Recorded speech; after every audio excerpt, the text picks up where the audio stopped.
Hello friends, welcome to all of you on my YouTube channel सरकारी Bharat. Friends, आज के session में हम डिस्कस करने वाले हैं, अपनी क्लास चल रही थी भारत के संविधान से रिलेटेड। तो भारतीय राज्य व्यवस्था को हम पढ़ रहे थे, जिसमें इंडियन पॉलिटी का आज का अपना टॉपिक है पंचायती राज व्यवस्था। हमने जो बेसिक माना है वो एनसीईआरटी को बेसिक मान के चल रहे हैं, क्योंकि कोई भी एग्ज़ाम हो उसमें एनसीईआरटी का बहुत ज़्यादा प्रभाव देखने को मिलता है। किसी भी प्रकार का एग्ज़ाम हो, चाहे आप इंडिया के किसी भी एग्ज़ाम जैसे एसएससी, रेलवे, टीचिंग के एग्ज़ाम्स की बात करें, डिफेंस के एग्ज़ाम की बात करें, पुलिस कांस्टेबल के एग्ज़ाम, एसआई के एग्ज़ाम, कोई भी एग्ज़ाम हो, यहाँ से क्वेश्चन आपके एग्जामिनेशन के लिए बहुत ही ज़्यादा महत्वपूर्ण रहने वाला है। तो ट्रिक से हम इन चीज़ों को करने वाले हैं। आवश्यकता पड़ने पर मैप का भी यूज़ हम करते हैं। तो पंचायती राज व्यवस्था के बारे में आज हम पढ़ने वाले हैं, जिसमें पंचायती राज व्यवस्था से संबंधित महत्वपूर्ण जो अनुच्छेद हैं 243 क अ से लेकर 243 ओ तक, उन सभी को समझेंगे। तो आसान तरीके से देखते हैं। बहुत सारे स्टूडेंट ऐसे होंगे अभी तक चैनल को सब्सक्राइब नहीं किया होगा, तो आप लोग चैनल को सब्सक्राइब कर लीजिएगा। क्लियर? चलिए स्टार्ट करते हैं। देखिए, भारत में पंचायती राज व्यवस्था की बात करें तो इसकी अभिकल्पना की शुरुआत की बात करें तो महात्मा गांधी के द्वारा कई बार ये नोटेशन किया गया और क्वेट किया गया कि भारत का अगर विकास हो सकता है तो भारत की पंचायतों से हो सकता है, भारत के गांव से हो सकता है, क्योंकि भारत गांव में बसने वाला एक देश है। ठीक, तो भारत में अधिकतर आबादी किसमें देखने को मिलती है? गांव में देखने को मिलती है। और भारत का अगर विकास हो सकता है तो पंचायत स्तर से आपको लेकर चलना होगा, तभी भारत का विकास हो सकता है। उसी बात को ध्यान रखते हुए पंचायती राज व्यवस्था की स्टार्टिंग की गई। अब कैसे कैसे की गई, कहाँ कहाँ की गई, उसके बारे में देखते हैं। तो पंचायती राज व्यवस्था की बात करें तो सबसे ऊपर रहती है सेंट्रल गवर्नमेंट। यदि हम देश को बात करें तो देश भी एक पंचायत का ही हिस्सा है। ठीक, तो देश की सबसे बड़ी पंचायत की जो सरकार है वो क्या है? केंद्र सरकार होती है, सेंट्रल गवर्नमेंट। इस समय बीजेपी की गवर्नमेंट है, तो वो क्या है? केंद्र की सरकार। दूसरा, सभी जो राज्य हैं, यूटी हैं, वहाँ पर जहाँ जहाँ विधानसभा है और जो भी राज्य हैं उनमें राज्य सरकारों का निर्माण किया जाता है। उसके बाद प्रशासन प्रणाली को बांट दिया जाता है लोकल सेल्फ गवर्नमेंट यानी कि स्थानीय स्वशासन के अंतर्गत। शासन की जो अधिकार हैं उनको बांट दिया जाता है, जिसमें ग्रामीण क्षेत्र और शहरी क्षेत्रों में इसका बंटवारा किया जाता है। तो भारत की जो पंचायती राज व्यवस्था है उसमें सबसे ऊपर सेंट्रल गवर्नमेंट, फिर स्टेट गवर्नमेंट, फिर लोकल सेल्फ गवर्नमेंट, जिसमें ग्रामीण क्षेत्र और शहरी क्षेत्र दोनों ही आते हैं। पंचायती राज व्यवस्था का मूल उद्देश्य विकास की प्रक्रिया में जन भागीदारी को सुनिश्चित करना तथा लोकतांत्रिक विकेंद्रीकरण को बढ़ावा देना है। तो पंचायती राज व्यवस्था का मूल उद्देश्य क्या है? जन भागीदारी।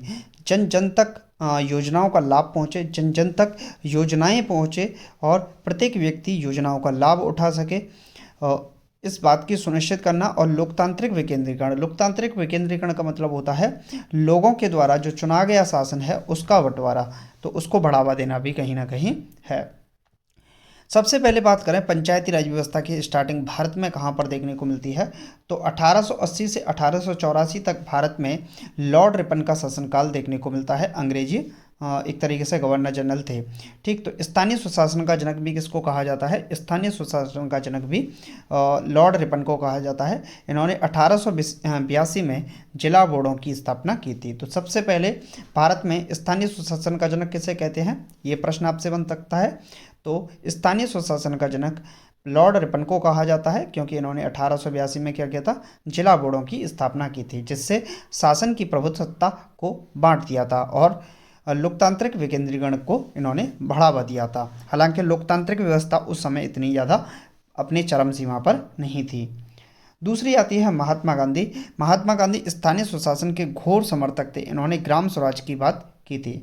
सच्चा, और इनके द्वारा एक क्वेट बोला जाता है, सच्चा लोकतंत्र केंद्र में बैठकर राज्य चलाने वाला नहीं होता, अपितु यह तो गांव के प्रत्येक व्यक्ति के सहयोग से चलता है। तो ये क्वेट बहुत ज़्यादा इंपॉर्टेंट है। सच्चा लोकतंत्र केंद्र में बैठकर राज्य चलाने वाला नहीं होता, अपितु यह तो गांव के प्रत्येक व्यक्ति के सहयोग से चलता है। यह महात्मा गांधी के द्वारा कहा गया था। अब बात करते हैं संविधान सभा में। तो संविधान सभा की अगर हम बात करते हैं तो संविधान सभा में राज्य के नीति निर्देशक तत्व में, देखिए, राज्य के जो नीति निर्देशक तत्व हैं वो आर्टिकल 35 से 51 तक दे रखे हैं। ठीक, जिसमें directive principle of the state policies की बात की गई है। Directive principle of the state policies यानी कि डीपीएसपी राज्य के नीति निर्देशक तत्वों को कहाँ से लिया गया है? तो आयरलैंड के शासन आयरलैंड के शासन से लिया है। इसमें क्या है, डॉक्टर भीमराव अंबेडकर इसके पक्ष में नहीं थे कभी भी।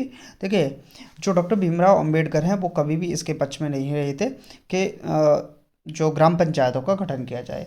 पंडित जवाहरलाल नेहरू द्वारा ग्रामीण विकास के लिए चलाए गए प्रोग्राम, तो 2 अक्टूबर 1952 को सामुदायिक विकास कार्यक्रम की स्थापना की गई और सबसे पहले यही चला था। तो प्रश्न पूछता है सामुदायिक विकास कार्यक्रम कब से स्टार्टिंग की गई थी, तो 2 अक्टूबर 1952। जबकि राष्ट्रीय प्रसार सेवा की स्टार्टिंग की गई थी 2 अक्टूबर 1953 से।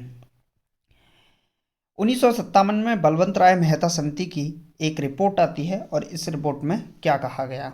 हालांकि ये रिपोर्ट क्या है, असफल रही थी, जिसका कारण था जन भागीदारी का इसमें अभाव देखने को मिलता है। सुझाव इसमें दिया गया था कि लोकतांत्रिक विकेंद्रीकरण का अपनाने का सुझाव दिया था। तो बलवंत राय मेहता समिति ने 1957 में अपनी रिपोर्ट दी जो कि असफल रही, जिसका कारण था जन भागीदारी का अभाव। इसमें कहा गया था कि लोकतांत्रिक विकेंद्रीकरण यानी कि सत्ता को बांटने की बात यहाँ पर अपनाने का इस सुझाव को दिया गया था। बलवंत राय मेहता को भारत के पंचायती राज व्यवस्था के वास्तुकार कहा जाता है। तो प्रश्न आपसे पूछ सकता है, भारत के पंचायती राज व्यवस्था का वास्तुकार किसको कहा जाता है, तो बलवंत राय मेहता को कहा जाता है। लोकतांत्रिक विकेंद्रीकरण का इनको भी जनक कहा जाता है। तो 2 प्रश्न आपसे कभी ना कभी एग्जाम में कहीं ना कहीं पूछ सकता है, भारत की पंचायती राज व्यवस्था का वास्तुकार कहा जाता है, तो ये बलवंत राय मेहता को कहा जाता है। जबकि लोकतांत्रिक विकेंद्रीकरण का जनक भी किसको कहा जाता है, बलवंत राय मेहता को ही कहा जाता है। त्रिस्तरीय पंचायती राज व्यवस्था का सुझाव, तो ग्राम पंचायत स्तर पर बात करें तो ग्राम स्तर पर पंचायत समिति जो कि ब्लॉक स्तर पर और जिला परिषद या जिला स्तर पर इसकी बात की जाती है। क्लियर है? 1 मिनट प्लीज।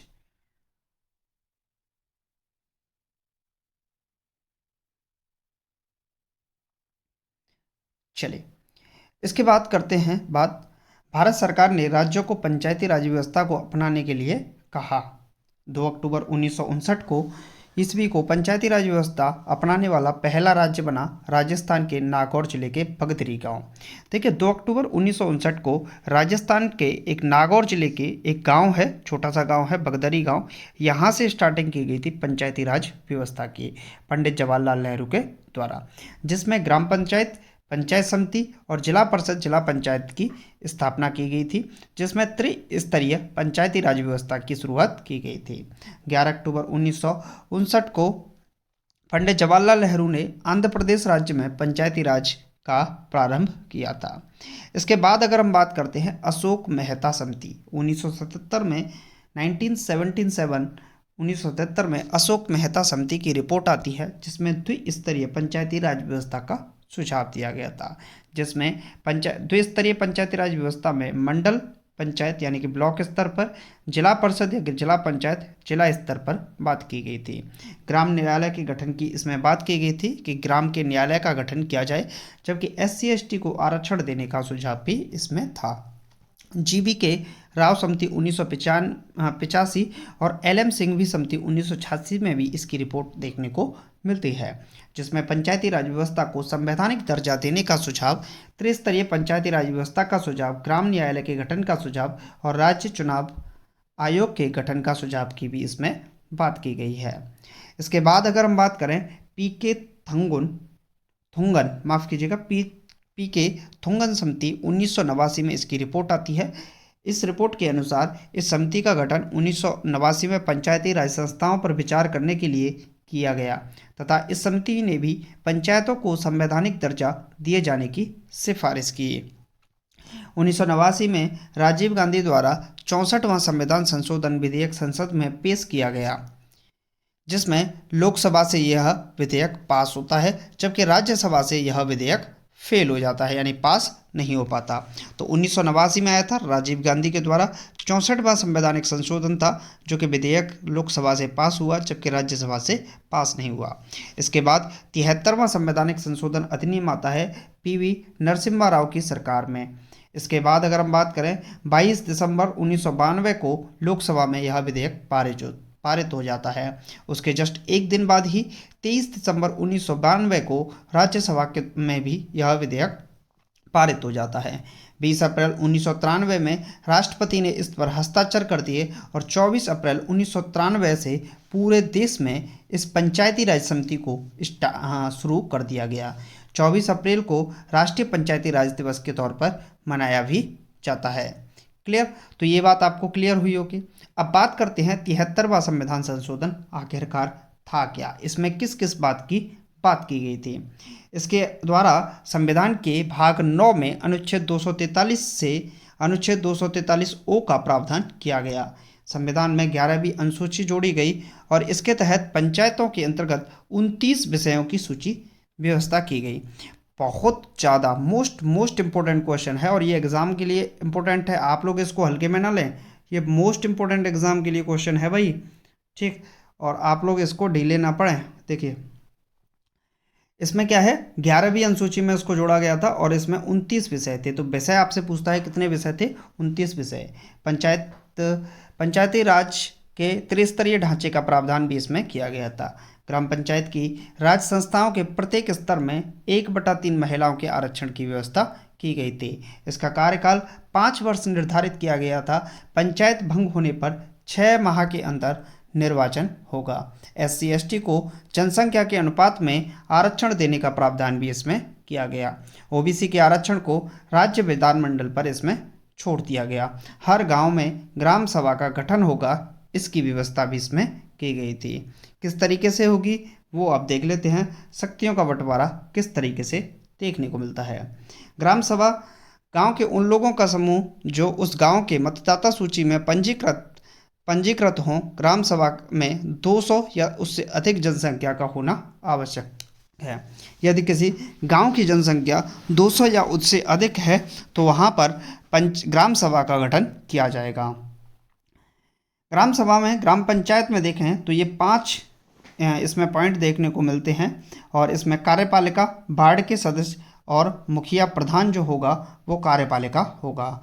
जबकि न्यायपालिका में पंच और सरपंच यहाँ पर न्यायपालिका का भी कार्य करेंगे। यानी कि ग्राम स्तर पर भी ग्राम पंचायत में न्यायपालिका एक अपने आप में होती है, जिसमें सरपंच का महत्वपूर्ण योगदान देखने को मिलता है। सरकारी अधिकारी ग्राम सेवक होगा, जिसे हम सेक्रेटरी के नाम से जानते हैं, जबकि विलेज डेवलपमेंट ऑफिसर VDO भी इसमें सम्मिलित होगा। पंचायती राज संरचना की अगर हम बात करते हैं तो पंचायत समिति में सबसे पहले बात करें तो इसका अध्यक्ष होता है ब्लॉक प्रमुख। उपाध्यक्ष, कुछ सदस्यों का निर्वाचन जनता के द्वारा यहाँ पर किया जाता है। उस क्षेत्र में लोकसभा या राज्यसभा, विधानसभा और विधान परिषद के सदस्य भी इसका हिस्सा हो सकते हैं। सरकारी अधिकारी यहाँ पर VDO यानी कि ब्लॉक डेवलपमेंट ऑफिसर देखने को मिलता है। तीसरी व्यवस्था देखने को मिलती है जिला पंचायत, जिसके अध्यक्ष, उपाध्यक्ष, कुछ सदस्यों का निर्वाचन जनता के द्वारा यहाँ पर किया जाता है। उस क्षेत्र के लोकसभा, राज्यसभा, विधानसभा और विधान परिषद के सदस्य भी इसका हिस्सा होते हैं। इनको एक सरकारी अधिकारी के तौर पर मिलता है, जिसे हम CEO चीफ एग्जीक्यूटिव ऑफिसर का नाम देते हैं। क्लियर? चलिए अब देख लेते हैं इसमें अनुच्छेद 243 ए से लेके 243 ओ तक किस किस बात की गणना की गई है।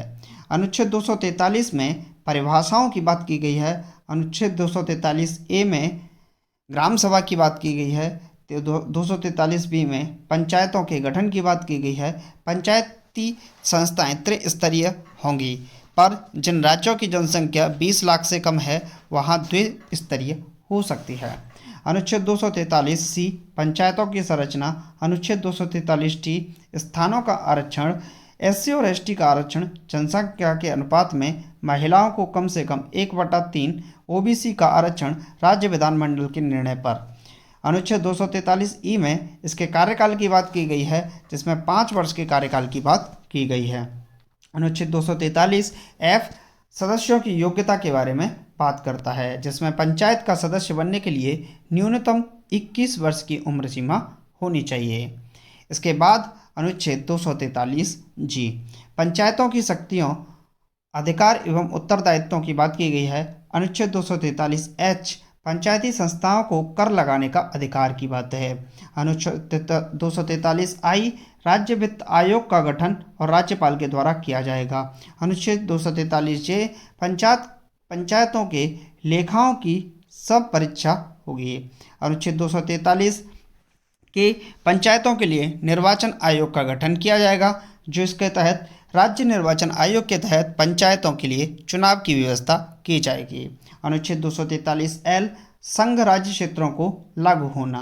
अनुच्छेद 243 एम कुछ क्षेत्रों में लागू ना होना, जिस तरीके से नागालैंड, मेघालय और मिजोरम राज्य हैं। अनुच्छेद 243 एन विद्यमान विधियों और पंचायतों का बना रहना। अनुच्छेद 243 ओ निर्वाचन संबंधी मामलों में न्यायालय के हस्तक्षेप का वर्जन किया गया है। तो आज के सेशन में हमने पूरा का पूरा टॉपिक पढ़ लिया ग्राम पंचायतों के बारे में। उम्मीद है आपको आज का वीडियो अच्छा लगा होगा।